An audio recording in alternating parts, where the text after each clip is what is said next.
Bavaria. The final frontier. These are the learnings of Franz and Hans. Their continuing mission to watch strange new worlds, to seek out new beers and new Wiener Schnitzels. To boldly review what no German has reviewed before. This is the German perspective on strange new worlds. Enjoy.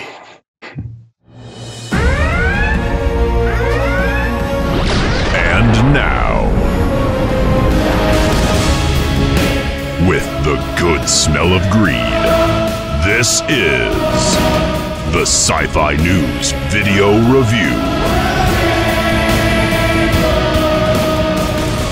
With your hosts, Daniel and Jens. Hey guys, and thank you for joining us for the German perspective on Strange New Worlds, the new Star Trek series with Captain Pike. We are all so excited about the new show, and Hans over here is going to take it away. Thank you, Franz, my dear friend. Yeah, the wait is over. Strange New Worlds finally made its debut. For many Star Trek fans, this show is something like the last glimmer of hope in the Federation sky. And then it already comes to a scandal on Twitter and MySpace before the airing of the first episode. Because the widely important white character, Commodore Robert April, well known and loved from the 50-year-old animated series, is played by a black actor. Was? Some smell the whole big conspiracy, others feel finally represented. Bullshit. Once again, ideologies become the playthings of marketing here, and that is absolutely shabby. Surely it's coincident that this information trended on Twitter a few days before the first episode aired. A black queen on Bridgerton is history-bending to me. A black Commodore on Star Trek, who was originally drawn white, is not even worth discussing to me. But how coldly Paramount uses these things for marketing purposes is just disgusting to me. Were you also so upset and excited, Franz?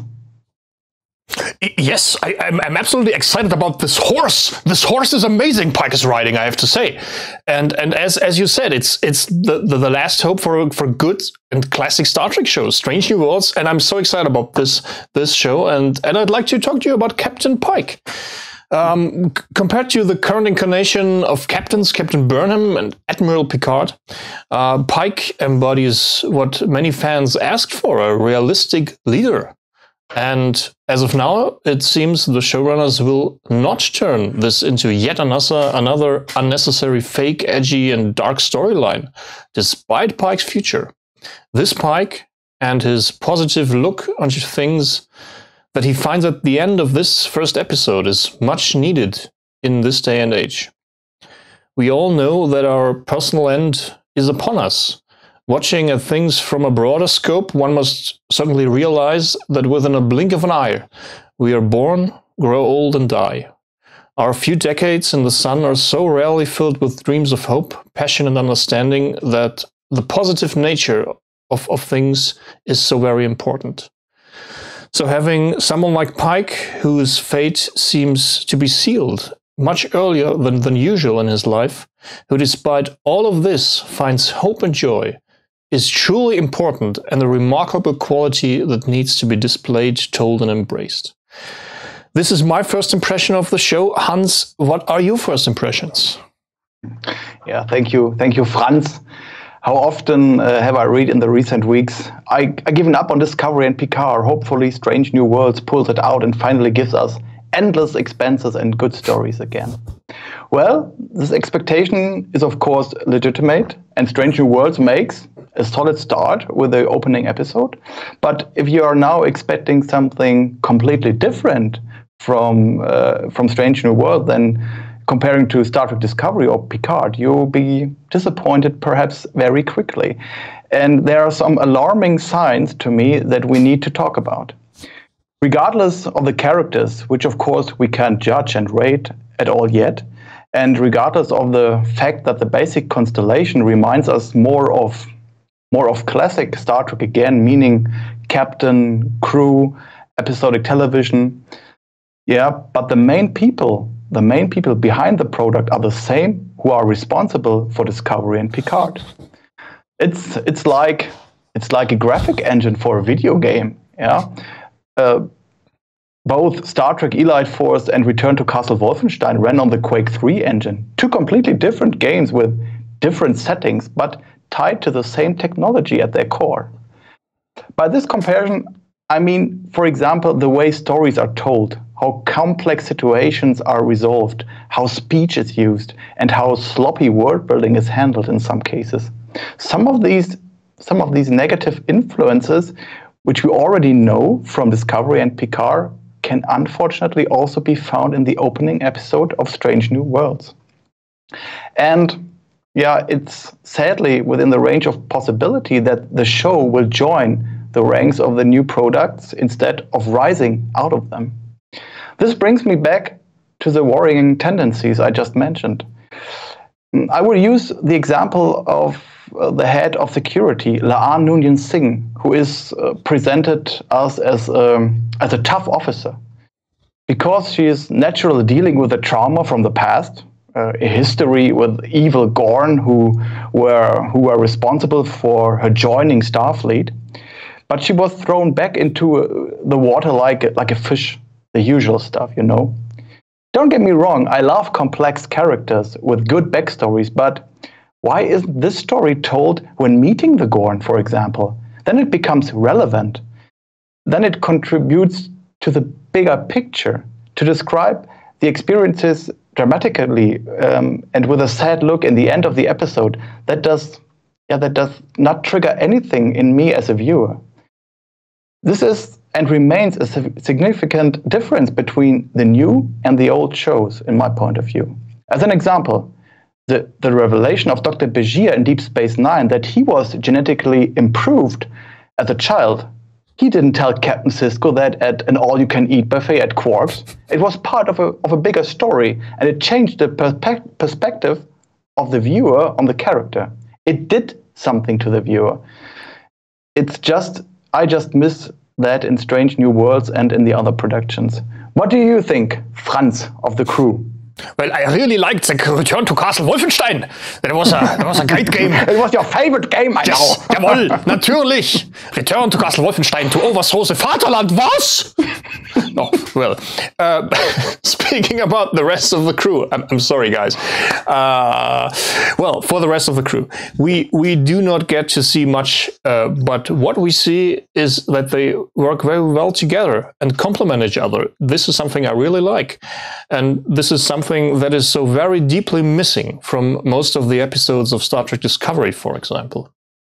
And as you've mentioned, we do get a little bit of history for Lieutenant Noonien-Singh and her horrible past with the Gorn. And I really do hope that the show has time to focus on the characters this time.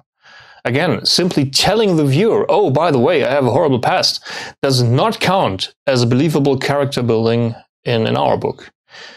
Do you guys out there remember Neelix's past with a weapon called the Metreon Cascade that killed his family on Rhinox while he was hiding cowardly from the service in the military? The moment where his usually cheering personality got incredible depth by giving him and him alone an episode where he could face Dr. Chittrell and relive moments of his past. Do you remember that? This is the kind of character building and storytelling I want to see. If you do not remember for some reason, head over to our YouTube channel and watch the confrontation between Neelix and Dr. Chittrell in glorious remastered high definition. Well, the look of the show is the thing you want to talk about, Hans. Is that right? Not exactly the look. It's more about the technology, the crew. I'm very unsure about that. On the one hand, yeah, humanity is obviously still depend on energy production from wind generators. On the other hand, the away team is briefly genetically transformed into an alien species. Just for fun. Okay, not really for fun, for not attract attention in an alien civilization. Still, this reminds me more of fantasy than of science fiction in the context of Star Trek.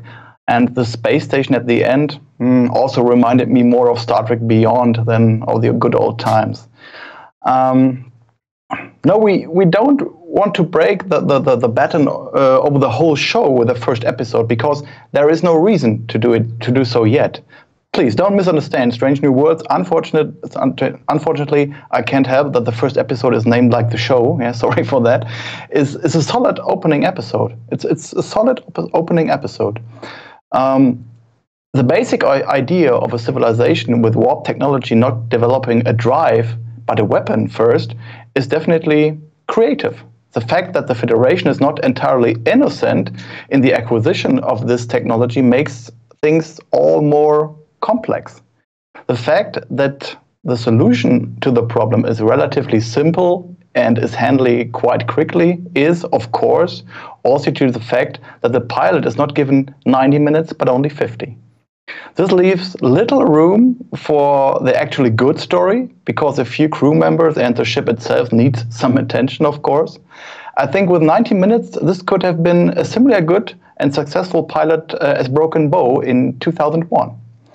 So for me, things are treated too fast and the potential of the story is given away a bit too fast.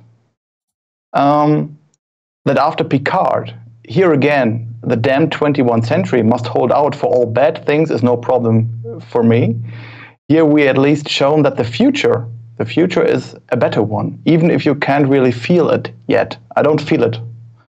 I like the set design much more than in Star Trek Discovery, and it's actually an acceptable mix of retro charm and modern reinterpretation for my taste.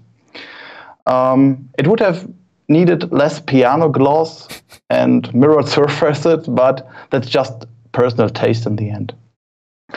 I've talked a lot about tendencies and fears now and less about the content of the episode. You can rightly accuse me of that, but for me personally, it was important to address these things. Captain and number one are on board the ship, and the ship is ready. I look forward to the next episode, and I write the show opener with good, really good 2.5 out of 5 points. Thank you, Hans. Thank you, Hans. Well, for me, to make it short, the show looks rather good. It's not up to the standards of The Expanse or the Star Wars shows, but at least the pilot looks much more refined and bigger budgeted compared to Picard or Discovery. And I hope they can keep this level of production value up and improve certain aspects as the show moves along. Have you guys out there noticed how the display in the ready room is split in the middle and the images displayed on there stutter horribly and are out of sync? On instances like this, I got a feeling that some things simply were rushed during the production, and the crew can certainly improve upon these things. And as my good and dear friend Hans has said, nearly 60 minutes aren't enough. There is so much to set up, so much to introduce. We do not even get to see the entire core crew with this episode. But even if it's being rushed, we get a classic Star Trek story with something we've never seen before, a first contact scenario from the other side of the fence. And it was quite refreshing for me and a change of perspective. Also, Pike's more or less lax interpretation of the General Order 1 simply fits the era. The Federation is starting out, learning its way as they move along, as anyone is doing in life. And to be honest, Star Trek Strange New Worlds seems better acted, better constructed, better at telling a story compared to Picard or Discovery. But we've been fooled multiple times before with a witty pilot. And I, as a cynical German, I can see tendencies I've seen before, as Hans has. Sloppy jumps within the episode to advance the story without actually telling it, for example. Superficial contemporary dialogue taken from your favorite telenovela on Televisa. A set design that's primarily designed to blind you with flares, I see that coming. And drinking alcohol as an obvious sign for depression. Prost. Prost, mein Freund. Dankeschön. But I've also seen something new, something fresh, something that pumps me up like only Bavarian folk music can do otherwise. A feeling of hope, for example, a feeling of exploration, a feeling of consequences and a broader scope of things. Strange New Worlds delights me with a significantly better cast than all the other Star Trek shows that are currently on the air. From this pilot at least, the Star Trek franchise moves back to what, for many, me included, was the definition of a show called Star Trek while being new and fresh at the same time. I sincerely hope that this is not the same phenomenon we had with the 2 season pilots for Picard, that were being followed by a steep decline in quality. Star Trek started out of a rather dark and demanding period of our history and reached its first peak exploring the undiscovered country on the big screen. We are at a similar point in time yet again, where global peace is being threatened. And I've read on this new-fashioned internet that it would be naive to still believe in Gene Roddenberry's vision of a better future where humanity has conquered its many flaws. And my friends, I have to tell you, the night is darkest just before the dawn. And I still believe in that bright future. And with episodes like this, we might just get a sense of that Star Trek feeling back. The pilot ticks all the boxes and is something I wasn't able to say for a long time in regards to a Star Trek show. It was fun. It was fun to watch. It was exciting. It was a trek to the stars and an exploration of possibilities. If they managed to also put in believable characters with real depth and emotions within the next episodes, I would be a very happy man. But after all that praise, I need to put some perspective on this. I have started watching Star Trek Voyager again recently, and while Strange New Worlds seems modern, fresh and exciting, I have to remind myself and all of you out there, this was never something special for Star Trek. On the contrary, episodes like this, like Strange New Worlds, the pilot episodes with exploration, moral dilemmas, and a positive message and resolution were the minimum each and every episode for shows like Next Generation and Voyager and Deep Space Nine. And out of this context and the German perspective, I rate the pilot of Strange New Worlds called Strange New Worlds a solid 3.5 out of 5. Ah, doch, das war gar nicht so schlecht, meine Herren. Thank you, Franz. Thank you, Franz. So we look both forward to the next episode in the next week. Absolutely. Yeah. And I hope you guys join us in the next German perspective and hit the subscribe button, comment, like, and subscribe. Share this thing with your friends and drink some beer. Have a good night. Until next week for this next Strange New Worlds episode. Take care, guys. Thank you, guys.